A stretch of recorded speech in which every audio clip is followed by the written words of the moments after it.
대학 시절 CCC에서 여름 수련회를 가게 되면 그때 제가 있을 때에는 이 김중근 목사님이라고 하시는 그 분께서 CCC의 그러한 대표로서 말씀을 전해 주셨었는데요. 근데 저희 큰딸도 CCC에서 지금 훈련을 받고 있는데, 근데 여름 수련회마다 했던 그 특징적인 그게 있습니다. 오늘 요즘에 하는지 모르겠어요. 백문일답이라고 하나요? 이 백문일답이 뭐냐면 그 김지훈 목사님이라고 하는 그 분이 뭐라고 막 이야기를 우리 대한민국의 통일을 어떻게 해야 되죠? 그러면 답은 무엇일까요? 예수 그리스도! 무슨 이야기를 해도 다 예수 그리스도입니다. 우리 가정의 문제는 무엇을 해결할 수 있나요? 예수 그리스도. 나의 그런 개인적인 문제는 무엇을 해결할 수 있습니까? 예수 그리스도. 나에게 있는 여러 가지 그러한 고민과 근심과 걱정을 어떻게 해결할 수 있는 해법을 가지신 분이 누구십니까? 예수 그리스도. 이 나라의 민족의 그러한 경제적인 문제를 어떻게 해결할 수 있습니까? 예수 그리스도. 이 나라의 정치적인 문제를 어떻게 해결할 수 있습니까? 예수 그리스도. 이게 그분이 이렇게 마이크에서 그때 그 하실 때도 80이 넘으신 그러한 분이셨었는데 목소리가 쩌렁쩌렁합니다. 그거 할 때. 나중에 그 설교하실 때는 힘이 드시니까 그만큼 쩌렁쩌렁하진 않지만 이걸 외칠 때는 얼마나 쩌렁쩌렁하게 외치시는지 모릅니다. 그러면 대학생들이 그때는 한 15,000명 그렇게 그 모여서 했었는데 이 몽산포라고 하는 그런 바닷가에서 해변가에서 텐트 치고서 했었는데 거기서 예수 그리스도 예수 그리스도 예수 그리스도 했던 그러한 기억이 지금도 제 귀에는 쟁쟁합니다. 그래서 그것을 백문일답이라고 이야기합니다. 백문이 불여일견이라고 우리는 이야기하는데 뭐 100번 듣는 것보다 한 번 보는 게 낫다라고 우리는 그렇게 이야기하지만 우리 그리스도인들에게는 저는 정말 이 말씀이 진리라고 생각됩니다. 어떠한 문제에 대하여서도 답은 누굴까요? 예수 그리스도입니다. 예수 그리스도. 마가복음이 바로 이것을 우리에게 말씀하고 있습니다. 마가복음의 그 시작이 저는 굉장히 중요한 그 시작이라고 생각이 되어집니다. 각 성경들이 쓰여지는 그 사복음서가 쓰여지는 그 시작이 사실 그 복음서에서 중점을 두고 있는 건 목적이 무엇이냐라는 것을 우리에게 말씀하고 있는데요. 이 마가복음 같은 경우에는 1장 1절에서 우리에게 이렇게 시작하죠. 우리 같이 한번 읽어볼까요? 하나님의 아들 예수 그리스도의 복음의 시작이라. 마가복음에서 무엇을 우리에게 알려주고 싶냐 하면 복음에 대하여서 알려주고 싶습니다. 복음. 근데 그 복음은 누구실까요? 바로 예수 그리스도입니다. 예수 그리스도는 어떤 분이십니까? 하나님의 아들이시다라고 우리에게 말씀함으로써 시작하고 있죠. 우리가 1장 말씀을 보게 되면 하나님의 아들이라는 것을 계속적으로 이야기합니다. 예수라고 하는 그 이름 자체가 죄에서 구원하는 자, 여호와가 구원이시다, 하나님이 구원이시다는 그런 의미이고 그리스도라고 하는 그러한 의미는 어떠한 의미였습니까? 기름 부음 받은 자라는 의미로서 선지자, 제사장, 왕의 그러한 직분을 가진 그러한 의미였었죠. 바로 이 예수님께서 이 땅에 우리를 구원하시기 위해서 오셨습니다. 마가복음에서 우리에게 말하고자 하는 것은 무엇일까요? 예수 그리스도가 바로 우리를 구원하시기 위해서 이 땅에 오셨다는 겁니다. 어떠한 문제에 대하여서도 누가 해법이라고 여기서 얘기할까요? 마가복음에서는 예수 그리스도임을 우리에게 말씀합니다. 오늘 말씀도 그렇습니다.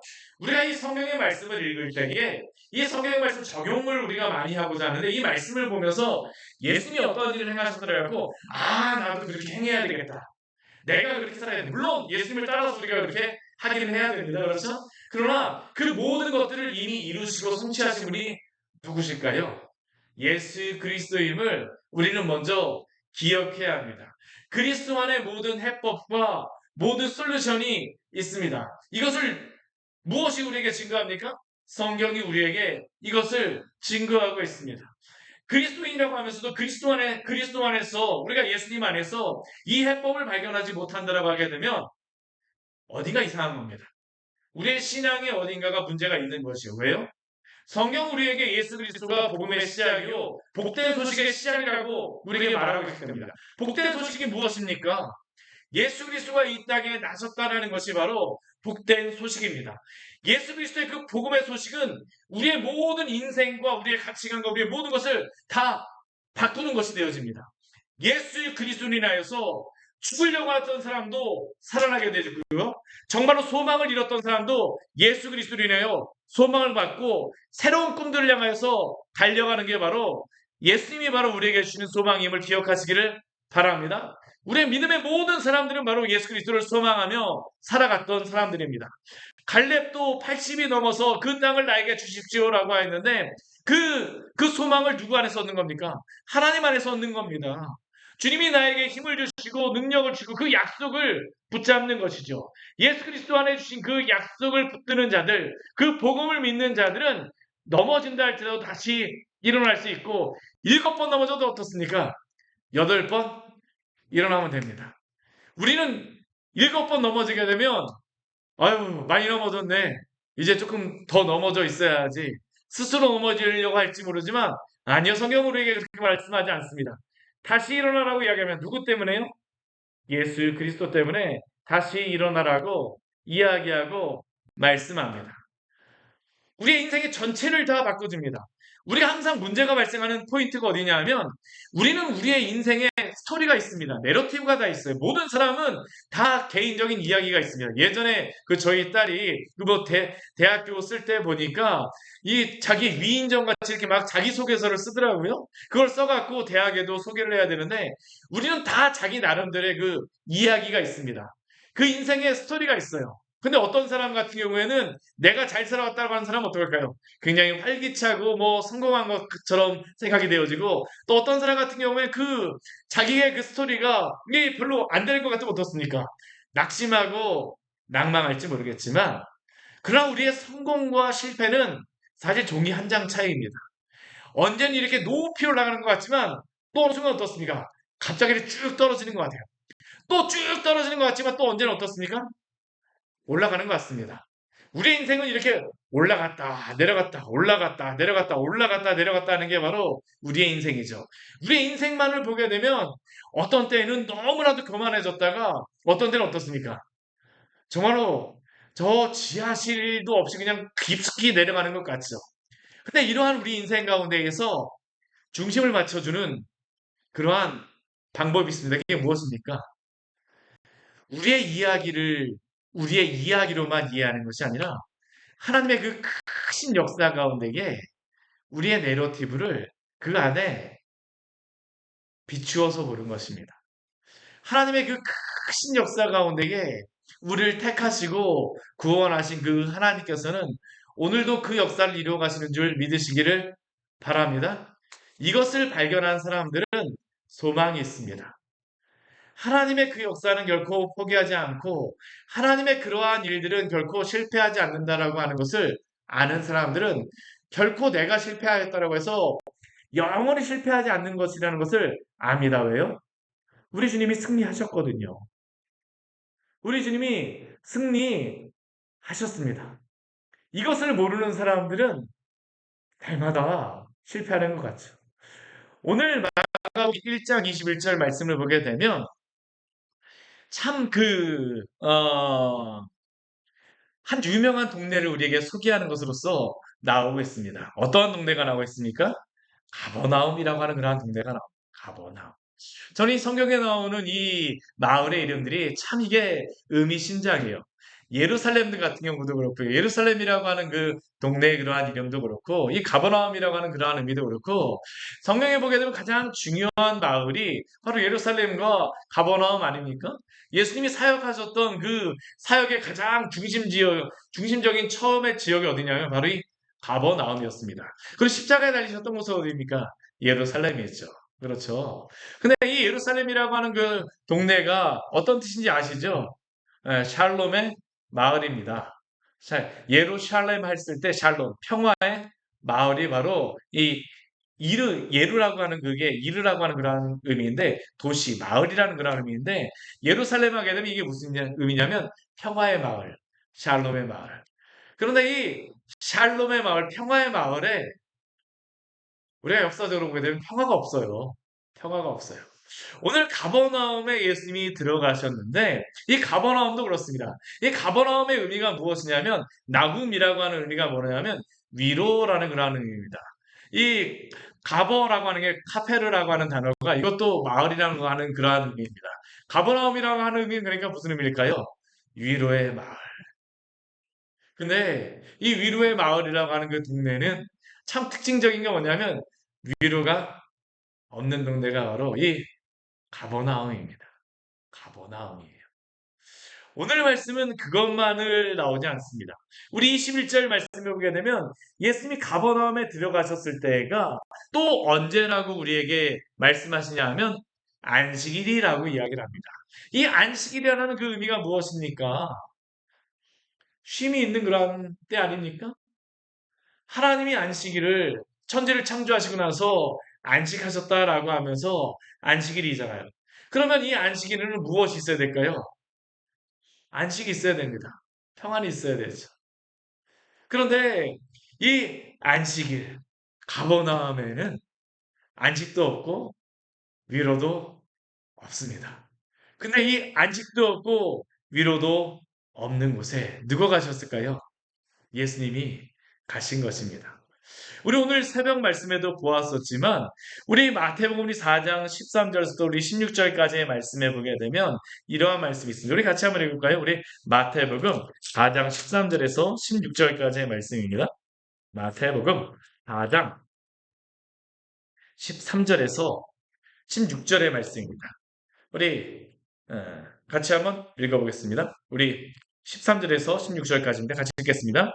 나사렛을 떠나 스불론과 납달리 지경 해변에 있는 가버나움에 가서 사시니 이는 선지자 이사야를 통하여 하신 말씀을 이루려 하심이라 일렀으되 스불론 땅과 납달리 땅과 요단강 저편 해변길과 이방의 갈릴리여 흑암에 앉은 백성이 큰 빛을 보았고 사망의 땅과 그늘에 앉은 자들에게 빛이 빛이었도다 하였느니라. 아멘. 우리 이 말씀을 보게 되면 예수님이 여기에서도 가버나움으로 가셨다라고 말씀을 하고 있죠. 근데 이 갈릴리 지역 가버나움에 가셨는데 이 갈릴리 지역은 우리가 구약 성경을 보아도 이 갈릴리 지역은 사실 평화로운 지역이 아닙니다. 이스라엘에서 가장 좋은 그 농사짓기에 가장 좋은 땅은 어딜까요? 갈릴리 지역이 맞습니다. 농사짓기에는요. 근데 사람 살기에 가장 안전하게 살 수 있는 지역은 어딜까요? 예루살렘과 이 산지 지역입니다. 이 가버나움은 이 갈릴리 지역은 땅은 비옥할지 모르겠지만 문제는 항상 무엇입니까? 비옥한 곳이면서도 그 좋은 땅이지만 여기에 해변길이 지나가고 있습니다. 그러다 보니까 날마다 전쟁이 있는 땅이죠. 아무리 열심히 수고하고 아무리 내가 이제는 여기서 잘 살 수 있겠다라고 하지만 이것 어떡합니까? 농사 잘 지어서 쌓아놓고 나면 금방 정쟁 터지면 다 빼앗기는 곳이 바로 이 갈릴리 지역입니다. 그래서 이곳을 무엇이라고 그 마태복음에서 말씀하고 있냐면 사망의 땅이라고 이야기하죠. 여기에 사는 백성들은 어떠한 백성이라고 이야기하냐면 흑암에 앉은 백성이라고 이야기합니다. 그늘에 앉은 자들이라고 이야기하죠. 그런데 왜 예수님이 이곳에 가셨을까요? 빛을 비춰 주시기 위하여서 이 땅에 가셨음을 기억하시기를 바랍니다. 왜 예수님이 이 땅에 오셨습니까? 소망 없는 자들에게, 그늘진 땅에 거하는 자들에게 빛을 비추시기 위하여서 이 땅에 오셨습니다. 예수님이 안식일에 회당에 들어가셨어요. 그곳에서 하나님의 말씀을 가르치십니다. 근데 예수님이 그렇게 가르칠 때에 일어나는 한 가지의 그러한 특징이 있습니다. 22절 말씀에 보면 이러한 말씀이 있어요. 무사람이 그의 교훈에 놀라니. 여기에 놀라다라고 하는 그러한 단어는 어떤 의미냐면 흥미있다, 재미있다 이 정도가 아닙니다. 진짜 머리를 뭐 해머로 다치듯이 황 떼듯이 정말 깜짝 놀라는 게 바로 이 놀라다라는 그런 의미입니다. 왜 놀랐을까요? 이들이 알기에 예수님이 어떠한 사람이었겠습니까? 나사렛의 목수요. 배우지 못한 사람인 줄 알았었는데 예수님이 안식일에 회당에 들어가셔서 가르칠 때에 너무나도 그 하나님의 말씀을 잘 가르치시는 겁니다. 왜 그럴까요? 예수님이 바로 하나님의 아들로 이 땅에 오셨기 때문입니다. 가장 하나님 나라의 말씀을 가장 잘 가르치실 수 있는 분이 누굴까요? 예수님이십니다. 이들이 예수님의 말씀을 듣고 놀랄 수밖에 없는 이유 무엇입니까? 저자직강입니다. 하나님 나라의 그 말씀을 직접 그분이 말씀하시는데 놀라지 않을 수가 있겠습니까? 오늘 우리에게 이렇게 이야기하죠. 그가 가르치는 것이 무엇과 같다고요? 권위 있는 자와 같고 석인관들과 같이 아니함일러라. 예수님은 어떠한 분이십니까? 지식에서도 권위 있는 자라고 우리에게 말씀하심을 기억하시기를 바랍니다. 우리가 주의 말씀을 읽을 때에 우리가 항상 주의해야 되는 게 이것입니다. 우리가 이 말씀 속에서 발견해야 될 것이 무엇일까요? 바로 이 말씀이 예수님이 우리에게 주시는 말씀이라는 것을 기억하시기를 바랍니다. 그분이 바로 하나님의 권위를 가지고 우리에게 말씀하시는 것입니다. 사람이 그 권위를 만들어내는 것이 아닙니다. 누가 그 권위를 가지고 전하실까요?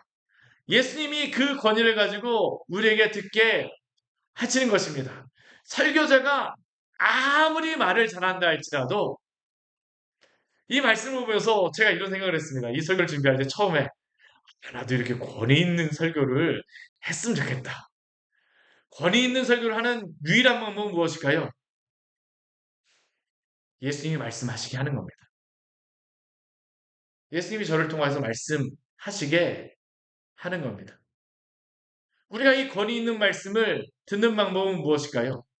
바로 이 말씀이 권위 있는 분 예수님께서 우리에게 하시는 말씀으로 듣는 것입니다.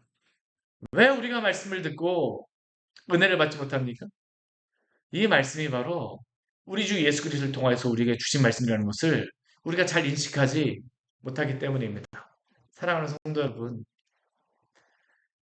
주님께서 이 말씀을 우리에게 주셨습니다. 주님께서 우리에게 알기를 원하세요. 단순히 지식으로 알기를 원하시는 것이 아니라 우리가 이 자리에서 주님의 말씀을 사모하고 사모하고 사모하며 주의 말씀을 듣기를 원하십니다. 주의 말씀을 사모함으로 들으십시오.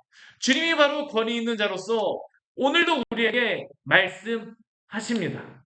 우리가 주님의 말씀을 정말 이 권위 있는 말씀으로 우리가 인정함을 받아들이게 된다면 은혜가 되어지지 않을 수가 없습니다. 왜냐하면 주님이 우리에게 주시는 말씀이기 때문이죠. 우리 주님께서는 권위 있는 그러한 말씀으로 오늘도 우리에게 가르치시기를 원하시는 줄 믿으시기 바랍니다. 오늘 말씀을 보게 되면 예수님이 어떠한 분인가를 우리에게 말씀해줘요. 예수님이 어떠한 분이실까요? 권위로 가르치시는 분이십니다. 오늘 뒤에 말씀을 보게 되면 예수님이 무엇을 우리에게 말씀하십니까? 우리 23절 말씀을 보게 되면 예수님이 이렇게 안식일의 회당에서 가르치신 이후에 이 회당 안에 누가 있었었냐 하면 우리 23절 말씀을 읽어보게 되면 누가 있었습니까? 더러운 귀신 들린 사람이 안에 있어서 소리를 질렀습니다. 이게 참 아이러니한 겁니다. 안식일은 어떠한 날이라고요? 주님이 천지를 창조하시고 또한 이 회당은 주님을 예배하는 것입니다. 근데 이곳에 누가 이곳에 있습니까? 귀신 들린 자, 귀신이 있다라는 겁니다. 귀신이 도망가지 않고 이곳에 있어요. 사랑하는 성도 여러분, 사탄은 우리가 예배드리는 이 자리에도 있을 수 있음을 기억하십시오. 우리가 주님의 말씀을 듣는 것을 방해하고자 합니다. 사탄이 얼마나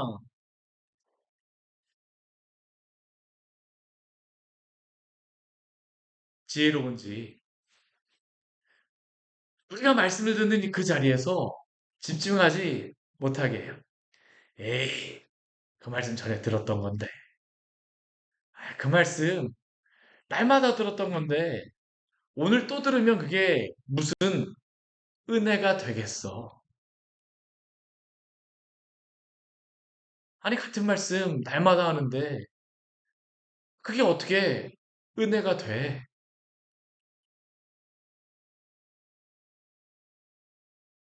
이러한 속임수에 넘어가지 마십시오.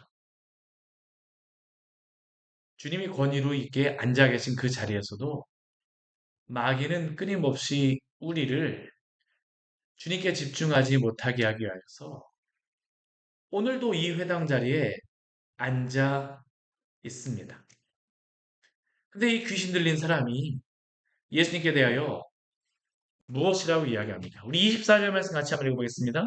나사렛 예수여, 우리가 당신과 무슨 상관이 있나이까? 우리를 말하러 왔나이까? 나는 당신이 누구인 줄 아노니 하나님의 거룩한 자니이다. 아멘. 우리 참 놀라운 그러한 이 말씀입니다. 우리 사복음서에 보게 되면 예수님을 가장 먼저 알아봤던 존재가 누구입니까? 귀신 들린 자입니다. 귀신입니다. 나는 당신이 누구인 줄 아노니. 예수님이 아무리 하나님의 아들이라고 그 전에 뭐 말씀하셨을지 모릅니다. 그래서 그 주변의 사람들은 예수님이 하나님의 아들인 것을 모릅니다. 그러니까 그들의 반응이 무엇입니까? 예수님이 말씀을 하시자 깜짝 놀라는 겁니다. 왜 깜짝 놀라겠습니까? 에이, 저 사람은 그 나사렛의 복수인데. 근데 예수님이 말을 하자 깜짝 놀라는 것이 왜요? 기대하지 않았던 그런 소리가 나왔기 때문입니다. 사람들은 몰라요. 제자들도 모릅니다. 제자들도 예수님을 믿지 않습니다. 예수님이 제대로 어떤 분인지를 인정하지 않습니다. 신앙 고백이 아직까지 나오지를 않습니다. 근데 누가 예수님을 알아봅니까? 귀신이 알아봅니다. 나는 당신이 누구인 줄 아노니. 사랑하는 성도 여러분, 우리가 하나님의 말씀을 안다라고 하여서 믿는 것이 아님을 기억하십시오. 지식적으로 많이 안다라고 해서 주님을 아는 것이 아닙니다. 우리가 안다라고 하는 것은 항상 무엇과 연관이 되어야 될까요? 믿음과 연관이 되어야 됩니다. 이 귀신이 예수님을 안다라고 하지만 예수님을 믿어서 구원받았을까요? 이 귀신이 나는 당신이 하나님의 아들인 것을 압니다 해서 예수님을 믿고 회개하고 구원을 받습니까? 아니요. 아닙니다. 예수님을 안다라는 것과 믿는다라는 것은 천지 차이임을 기억하시기를 바랍니다. 예수님을 참되게 하시기를 축원합니다. 우리가 아까 찬양 부르면서 그렇죠. 예수님은 누구신가? 우리가 예수님이 누구신가 열심히 찬양을 부르면서 누구신가를 우리가 열심히 보았습니다. 근데 예수님이 누구신지 우리가 고백하겠습니다. 무엇이라고 우리가 고백합니까? 예수님은 우는 자의 위로와 없는 자의 그 풍성이며 천한 자의 능력과 그 갇힌 자의 노임이 되며 우리의 기쁨이 되어 주신다. 예수님을 안다라는 것은 무엇이 되는 것일까요? 예수님이 우는 자의 위로가 되어 주신다는 걸 아는 것으로도 그칩니까? 예수님이 없는 자의 그 풍성함이 되신다고 했을 때, 그래, 예수님은 없는 자의 풍성함이 되어 주셔. 이것을 아는 게 예수님을 정말로 아는 것입니까? 예수님을 안다라는 것은 무엇일까요? 예수님이 누구신지 아는 사람들은 우는 그러한 상황 속에서도 위로를 받게 되는 줄 믿습니다. 예수님이 누구인지 아는 사람들은 없는 중에서도 예수 그리스도가 나의 참된 보물임을 발견한 사람임을 믿으시기 바랍니다. 이게 바로 예수님을 안다입니다. 이게 바로 귀신과 성도 간의 차이입니다. 우리 이 말씀은 사실 굉장히 무서운 말씀입니다. 우리가 예수님을 믿는다고 했을 때, 예수님을 안다라고 했을 때 누구처럼 알 수도 있다는 겁니까? 귀신처럼 알 수도 있다는 것입니다. 우리는 예수님에 대해서 어떠한 알을 갖고 있습니까? 우리가 예수님에 대하여서 알고 있는 그 알미 우리의 삶을 변화시키며 예수님을 알고 있는 그 알미 우리에게 소망이 되어지며 예수님을 알고 있는 그 모든 것이 정말 백문일답이 되어지십니까?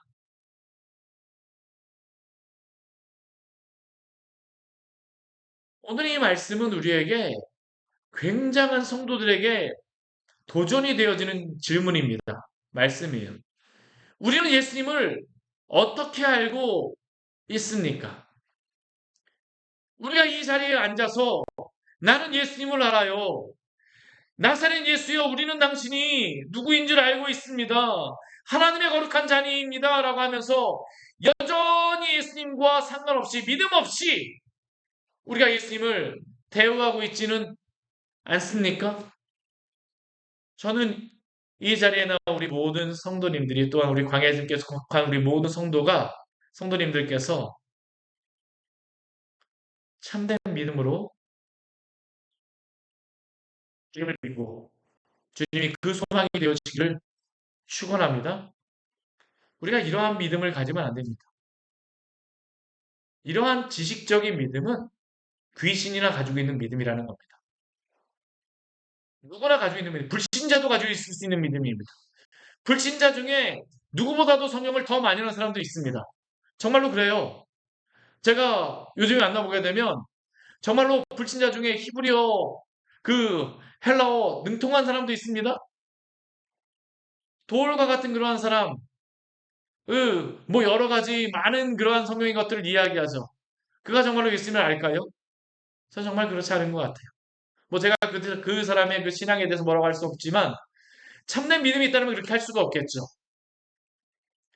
우리가 단순히 지식적인 믿음으로 예수님을 안다라고 하면 안 됩니다.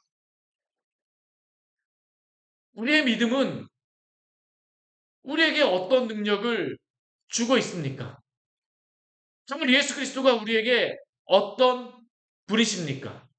믿음으로 결부시킨다라고 하는 것이 바로 이것이죠.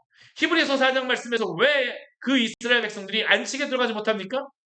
그들이 알고 있는 그 하나님과 그 말씀과 그 믿음을 결부시키지 않았기 때문이라고 우리에게 말씀하고 있습니다. 사랑하는 성도 여러분, 예수님은 여러분에게 어떠한 분이십니까?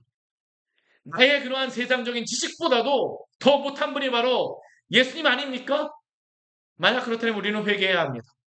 정말로 회개해야 됩니다. 우리가 정말로 예수님을 안다라고 하게 되면 예수 그리스도를 아는 그러한 지식이 우리를 움직여야 합니다. 우리에게 소망이 되어야 합니다. 정말로 우리에게 소망이 되어집니다.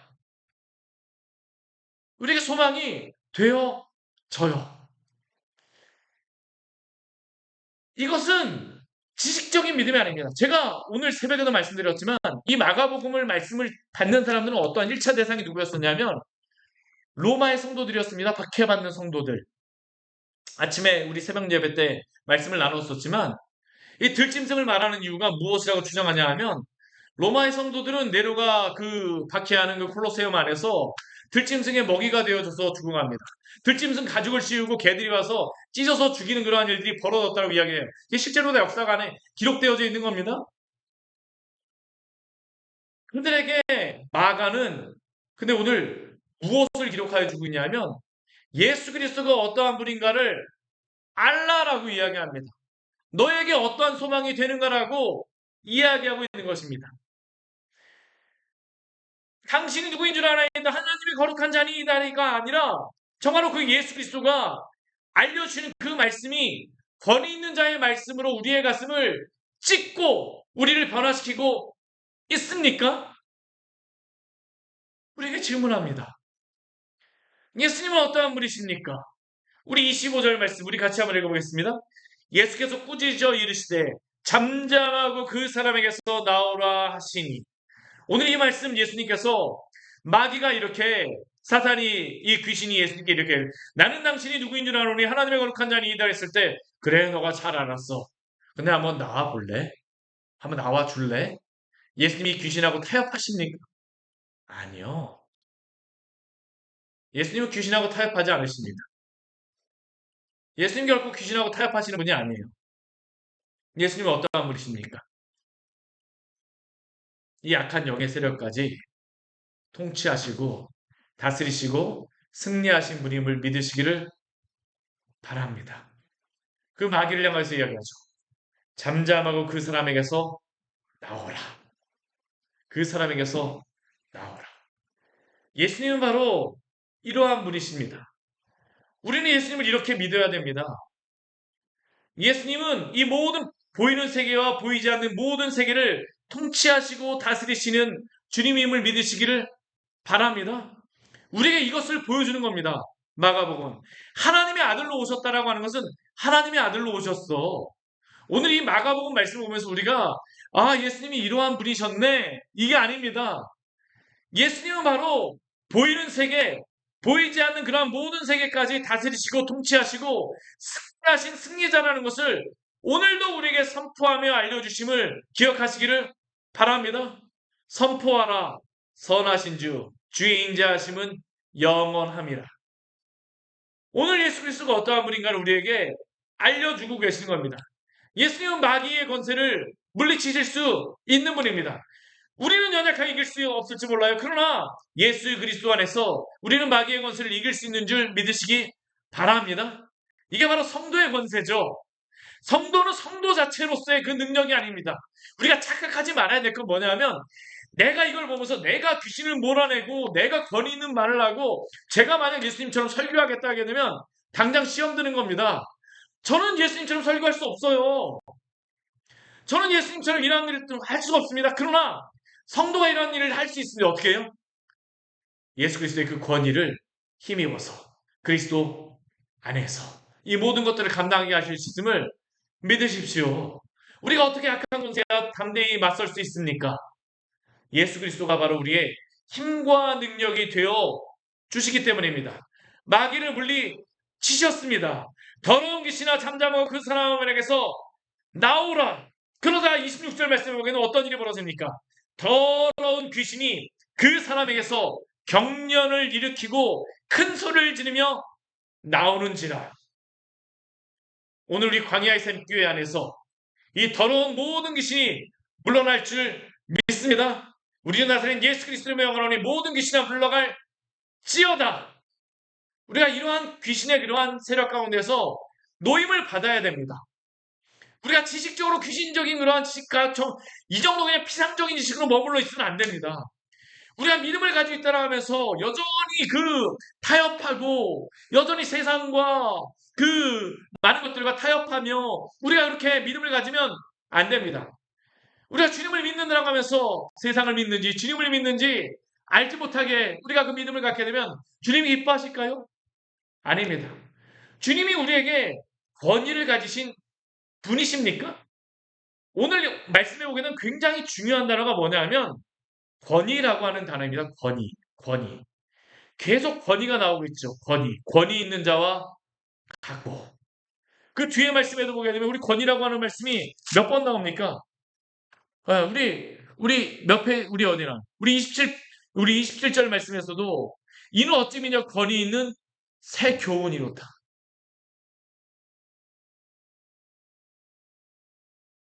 예수님이 권위 있으신 분이십니다.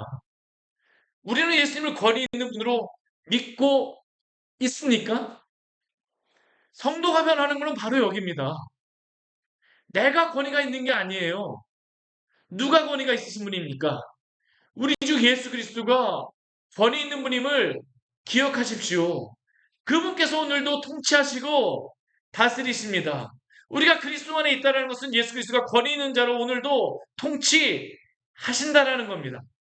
주 예수 그리스도 안에서 그 다스림을 받으십시오. 오늘 27절 말씀에서 계속적으로 그것을 이야기하죠. 다 놀라 서로 물어 이르되 이는 어찌미냐 권위 있는 새 교훈이로다. 더러운 귀신들이 명한즉 순종하는도다. 다 놀라. 사람들이 다 놀랍니다. 왜 놀랄까요? 사람으로 말하는 게 아니기 때문입니다. 하나님의 아들로서 권위 있는 분으로서 말씀하시기 때문입니다. 유일한 권위는 우리 주 예수 그리스도밖에 없음을 믿으시기를 바랍니다. 교회의 권위는 어디로부터 나올까요? 예수 그리스도로부터 나오는 것입니다. 주는 그리스도시요 살아계신 하나님의 아들이십니다. 라는 이 고백. 예수 그리스도의 그 권위로부터 교회는 세워지게 되죠. 교회의 권위는 예수 그리스도로부터 나오는 겁니다. 성도의 권위도 어디로부터 나올까요? 예수 그리스도로부터 나오게 되어집니다. 정말 이게 아주 경험해 보신 독특한 한 가지 중에 한 가지가 뭐냐면 우리가 정말로 성령 충만해서 예수 안에 꽉 붙잡혀 있잖아요. 그럼 세상의 사람들이 우리에게 함부로 하지 못합니다. 정말로 그래요. 우리가 그리스도 안에서 정말 우리가 그 복음 안에서 살려고 하잖아요. 그럼 주변의 사람들이 그 사람에 대해서 함부로 하지 못합니다. 물론 세상의 사람들이 뭐 돈이 없고 뭐 그런 것들을 가지고는 뭐라고 할지 모르지만 그 신앙과 그 예수 그리스도 안에 가지고 있는 그 고결한 그 믿음을 발견하게 되면요. 정말 세상의 사람들이 함부로 하지 못합니다. 영적인 것은 영적인 것으로 통하기 때문입니다. 분명하게 드러납니다. 우리의 권위는 어디로부터 나올까요? 예수 그리스도로부터 나옴을 기억하시기를 바랍니다. 힘이 없으십니까? 예수 그리스도를 힘입으시기를 바랍니다. 우리가 그리스도 안에 있게 되면 성도는 힘이 납니다. 성도의 능력과 힘은 그리스도 안으로 그리스도께로부터 얻는 것이지 내가 만들어내는 게 아닙니다. 내가 막 그냥 막 물을 퍼내고 내가 막 생수가 아닙니다. 우리는 결코 생수가 아닙니다. 오직 샘은 누구실까요? 그리스도이십니다. 그리스도. 그리스도로부터 모든 생수가 나오는 것입니다. 그리스도로부터 모든 그런 생명이 나옴을 기억하십시오. 성도는 그리스도로부터 모든 생명을 얻고 모든 힘을 얻게 되어집니다. 오늘 우리에게 말씀합니다. 내가 바로 권위이다. 나에게 나오라라고 말씀하십니다. 주님을 붙드시기 바랍니다. 성도는 주님을 붙드는 사람들입니다. 거기에서 능력이 나타납니다. 목회자도 그렇고요, 성도도 그렇고요, 교회도 그렇습니다. 오늘날 이 시대에도 정말 교회의 능력이 어떻게 하면 나타날까요? 예수 그리스도 안에 우리 교회가 꽉 붙잡혀 있다는 것을 모든 사람이 보게 되면요. 우리 교회가 작아도 함부로 하지 못합니다. 우리가 그리스도 안에 붙잡혀 있느냐 붙잡히지 않느냐의 문제이지 그리스도가 문제가 있는 것이 아닙니다. 하나님은 어제나 오늘이나 동일하신 줄 믿습니다. 우리가 이것에 대해서 분명히 알아야 되죠. 우리가 이것에 대해서 분명히 알아야 되죠. 오늘 그 뒤에 말씀도 무엇입니까? 오늘 그 예수님이 회당에서 나오셔서 그 시몬의 집, 베드로의 집에 가셨습니다. 근데 그 집에 들어갔을 때에 누가 있습니까? 시몬의 장모가 열병으로 알아 누웠죠. 그런데 이렇게 알아 누웠을 때에 예수님이 어떻게 하십니까? 나아가서 그 손을 잡아 일으키시니 열병이 떠나고 여자가 그들에게 수종드니라 라고 말씀합니다. 이것을 통해서 우리에게 말씀하시는 것은 무엇일까요? 예수님께서 이 모든 질병조차도 다스리는 분임을 기억하시기를 바랍니다. 예수님이 질병을 다스리시는 분이십니다. 물론 세상에 많은 의사들이 여러 가지 처방과 또한 약과 그러한 의료적인 그러한 치료를 통하여서 고치지만 그러나 우리의 세포와 우리의 모든 것을 창조하신 하나님께서 이 모든 질병까지도 다스리시는 분임을 기억하십시오. 왜 이것이 필요할까요? 왜 기적과 이적이 필요합니까? 우리가 이 기적과 이적을 볼 때 한 가지 분명히 알아야 될 것은 무엇이냐 하면 이러한 말씀을 보면서 사람들이 착각하는 것 중에 하나가 나도 오늘 내가 기적을 일으킬 수 있다. 하나님 그걸 위해서 우리에게 이 기적을 보여주시는 게 아니에요. 본질적으로 우리에게 기적을 보여주신 것은 무엇일까요? 이 기적을 일으키신 분이 누구인가를 보라는 것입니다. 그분이 어떠한 분인가를 믿으라는 것입니다. 왜 예수님이 이 이적을 행하셨을까요? 저는 이 말씀을 행할 때 베드로에게 이것을 보라고 저는 하시는 것도 굉장히 크다고 생각합니다. 베드로의 그 집안 안에 예수님이 가셔서 이 장모를 일으키셨어요. 어떠한 일이 벌어지겠습니까? 이제 베드로의 장모가 수종듭니다. 그럼 이제 누구도 예수님을 마음 놓고 수종들 수 있을까요? 베드로도 예수님을 수종들게 되어지는 겁니다. 예수님이 어떠한 분인가를 알게 하시는 것이죠. 사랑하는 성도 여러분, 이러한 말씀을 통하여서 예수님이 어떠한 분인가를 아십시오. 예수님은 권위 있는 분이십니다.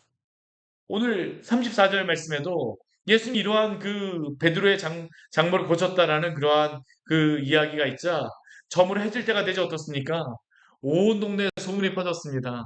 병자와 귀신 들린 자, 아까 귀신도 내쫓았죠. 그러니까 병자도 고치시니까 온 동네 갈릴리 그 전체에 다 퍼진 겁니다. 그 주변에 있는 온 병자들과 귀신 들린 자를 다 예수님 앞에 들어왔습니다. 온 동네가 그 문 앞에 모였습니다. 예수님이 어떻게 하십니까? 각종 병이 든 많은 사람을 고치시며 많은 귀신을 내쫓으시되 예수님이 이러한 권위가 있으심을 믿으십시오. 예수님이 권위가 있으신 분입니다. 우리 예수님 앞에 이러한 것들을 기도할 수 있습니다. 우리의 질병에 대하여서, 우리의 문제에 대해서 기도하십시오. 그러나 그 이적과 기적이 목적이 되어지는 것이 아니라 누구를 우리는 알아야 될까요? 그리스도를 아시기를 축원합니다. 오늘도 그리스도께서는 권위 있는 분으로서 오늘도 우리를 다스리시기를 원하십니다. 그리스도가 우리의 주인이 되어주기를 원하세요. 이 모든 것들을 통해서 예수님이 하시고자 하시는 것이 무엇입니까? 다스리시겠다는 겁니다. 통치하시겠다는 겁니다. 주님이 쓰시기에 편한 사람이 되십시오.